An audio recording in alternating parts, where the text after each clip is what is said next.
Hello, it's that college football guy. Here another video. Well, we know unfortunately the tragic shooting that happened on the North Carolina campus, and our thoughts and prayers were for everybody who was hurt in that. So needless to say, the college football playoff conference call that was scheduled has been pushed back a little bit, potentially. It hasn't been decided yet. I know that the phone call that was going to happen, the conference call with ACC presidents, has been pushed back to Friday, possibly early next week. That's from multiple sources.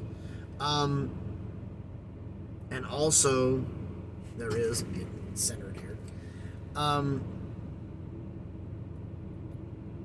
Gloria, as I mentioned yesterday, Gloria Navarro's made her pitch to Washington State and Oregon State. And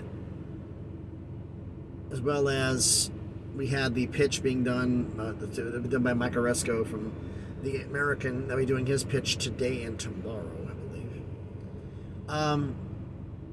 I've been talking a lot through a message board I go through. Not a message board, but a thread. Remember those from back in the day? Still an old school one I still type into. Plus a couple of groups on Facebook and other places. Basically, a lot of Oregon State and Washington State fans are still under the delusional belief that the Mountain West will dissolve and everybody will come into the Pac-12 and they're going to get $22 million a year on a media deal. Am I the only one who thinks that thought is absolutely insane? The Mountain West gets $5 million a year. You two at most add $4 to $5 million a year. That's 10. Where the hell do you get 22? Well, it's the Pac-12 name. The Pac-12 doesn't exist. Will you please understand one simple thing? Okay?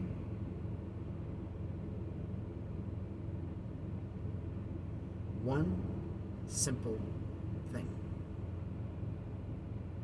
If Cal and Stanford go to the AAC, the Pac-12 is dead.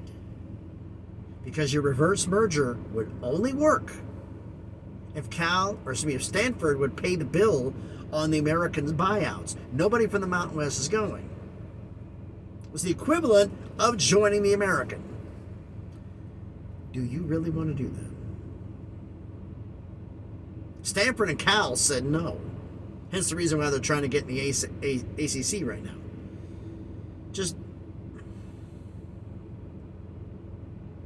I've been talking to them, it's going to happen. I'm like, right, you guys getting $50 million a year or 35 or 30 when I told you if you don't get out now, you're going to get left behind.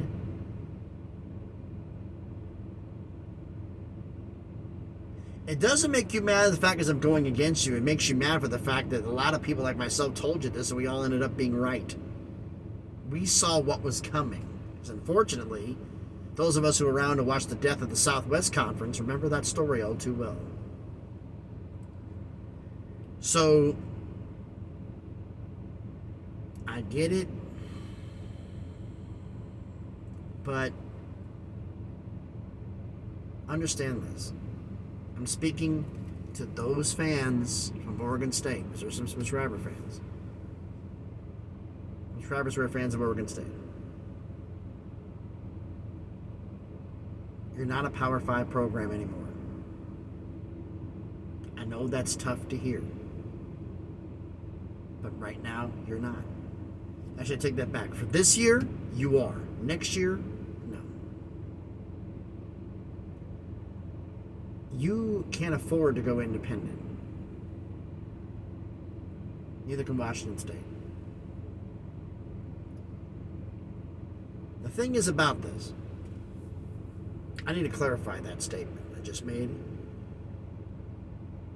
The administrations from Oregon State and Washington State understand where they're at. They understand that they're going to have to short-term go to a group of 5. They understand that. The fans are the ones that have not let go yet. I've heard rumors of an America West Conference. It's going to be the American Mountain Conference.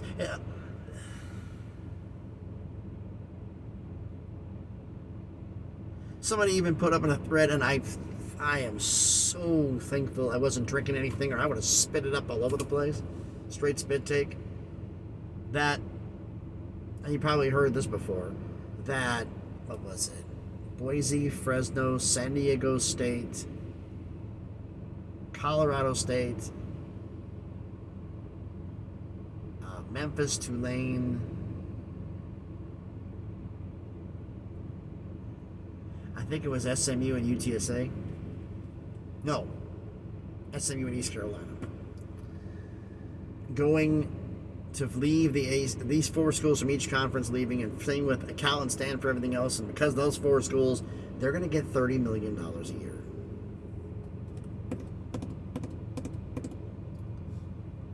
And I said, are any of these schools better than Washington or Oregon?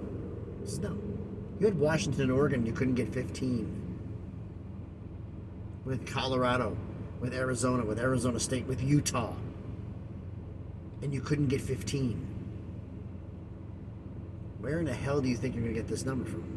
Well, somebody will pay. Really? Where's the Pac-12 media deal then? Well, that was George Kliavkoff. No, that was you. You believe you're worth more than you actually are, which set up a gigantic argument. And it had to be said. The arrogance of a lot of the Pac-12 schools, I mean, the only ones realistically who had a right to say that what they said, truthfully, USC, UCLA, Oregon, and Washington. They earned that right.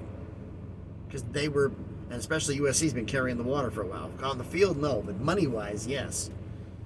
USC's been carrying around the conference. UCLA to an extent. Oregon definitely. Washington now recently. They're the ones who have been carrying the conference. So with that being said,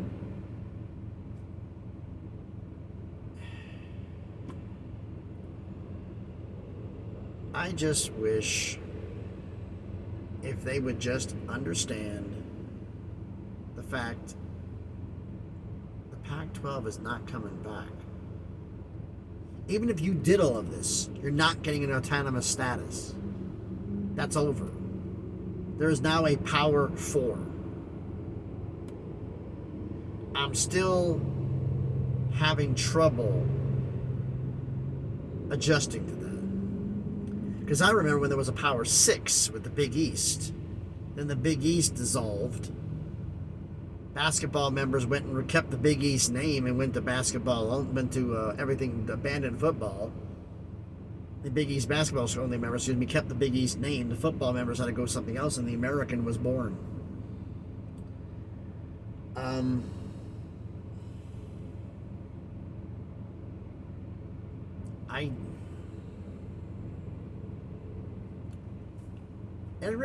making honest with you. The level of delusion really got to me. Now, I'm not talking delusion involving Arizona State. People bragged Arizona State for their athletic director and their president, and quite honestly, first chance you get, Arizona State, get rid of both of them. The politics that they want to play don't work in the Big 12, and they will be buried alive. Because the moment they try to pull that with the established schools, the ones with the original members, or Brett Yarmark, they're going to get an earful they're not going to like hearing. So that has got to end. I'm not talking about that. They figured out it was time to leave. Cal and Stanford and a lot of the university presidents, the $50 million thing, we've already over this. This has been beaten to death. Somebody said this, and some professor said that was the worth they're worth, and somebody, an athletic director or president or whoever, ran with it. Pac-12 started to believe they were worth more than they actually were. And the first time they ever got a reality check, it didn't even register. When ESPN offered the Pac-12, I think it was $30 million or $35, the first offer, and they said or $30 million, and they said we're worth $50. And he said, "Nice talking to you." Hung up the phone. They didn't get it, but they still believe that it's not going to matter. They still believe it's going to come back. The fans. The administrations get it.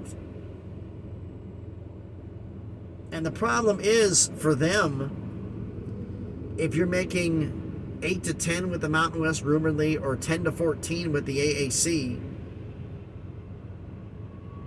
what's more important? The extra $4 to $5 million a year that you're going to make, and even though this money's going to be tight, or the welfare of your student athlete?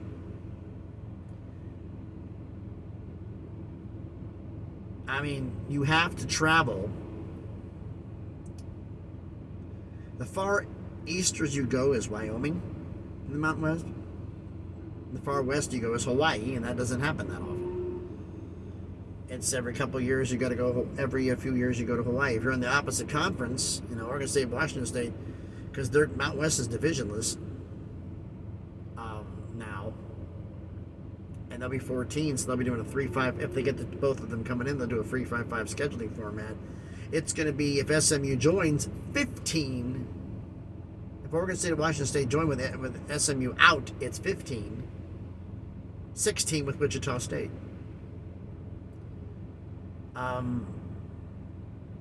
So I'm just trying to figure this out, why they are so hell-bent in believing this reverse merger idea. That everybody's going to abandon a group of 5 just to have the right to be in the name of a conference called the Pac-12, because the Pac-12 doesn't exist. But our name means something. If your name has no value. Because if your name had as much value as it did, you'd have a better TV deal, wouldn't you? But you can't go off of name anymore. You actually have to produce. And that is the one thing the Pac-12 failed at, except for a couple of examples who succeeded. I'm sorry I went off on this rant, everybody. I'm sorry, but that really pissed me off. I mean, just the absolute thing. How dare I say the Pac-12 is going to die? I'm like, you two are the only ones left. It's the Pac-2. In case you haven't figured it out yet. Jeez, really?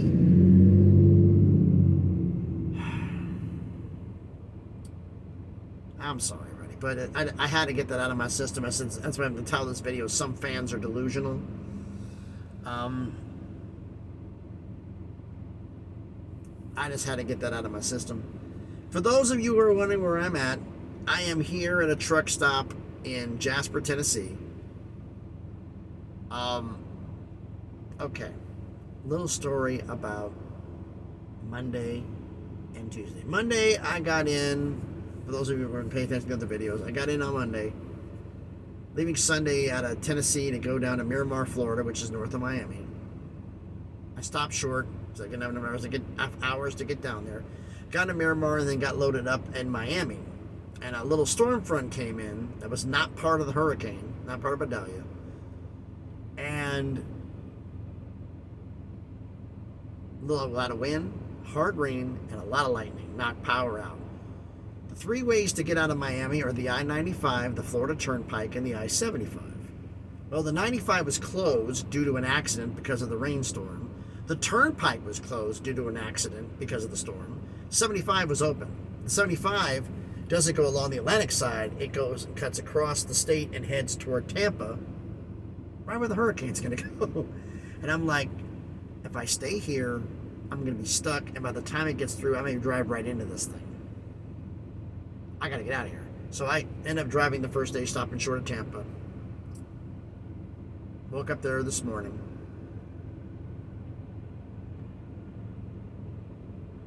I got here, drove through, and the thing is, I knew the storm was coming. For those who have been around a hurricane, there's these little trail clouds.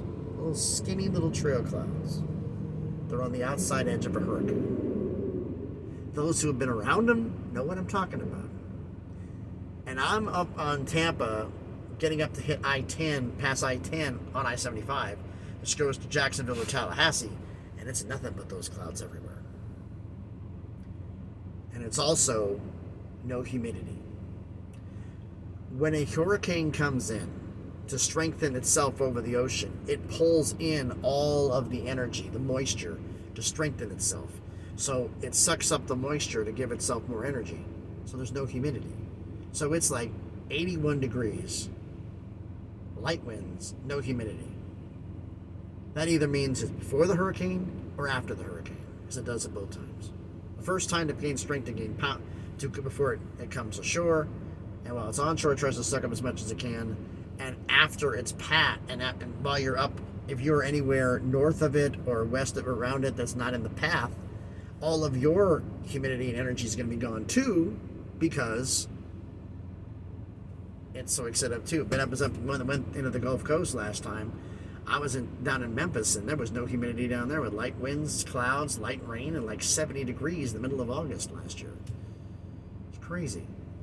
Now it'll be the same thing's going to be happening, but the problem is it shifted its track, and I think last I checked, it was going to hit Tallahassee and hit South Georgia. I've ranted long enough, and I've annoyed you guys long enough, I'm sure. But yeah, I got to load out of there, got to head to Mount Juliet, Tennessee, and I'm going like, they were originally planning on sending me to North Carolina. I'm like, and go right in the flight path of this thing? No.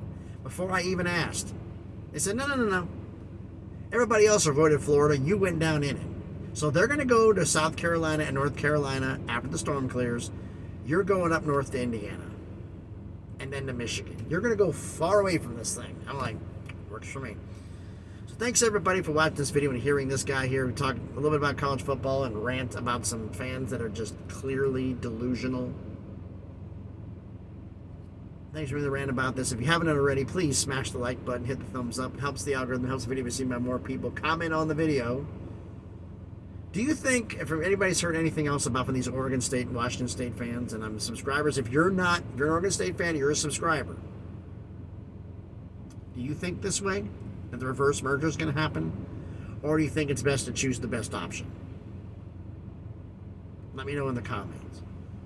If also everybody else, let me know where do you think they're going to end up being, Oregon State and Washington State, I mean. What do you think they're going to end up doing? And which do you think is the better deal? I mentioned this yesterday. Here's another answer with it today. And if you haven't done it already, please subscribe to the channel. On the way to 500 subscribers. Slowly but surely on the way to 1,000, so we can make some things happen here. Man, now I got to get some rest, but I got to be up at 4:30 in the morning to be back at it again. As I'm hearing the truck stop and everybody's circling around looking for a parking space, but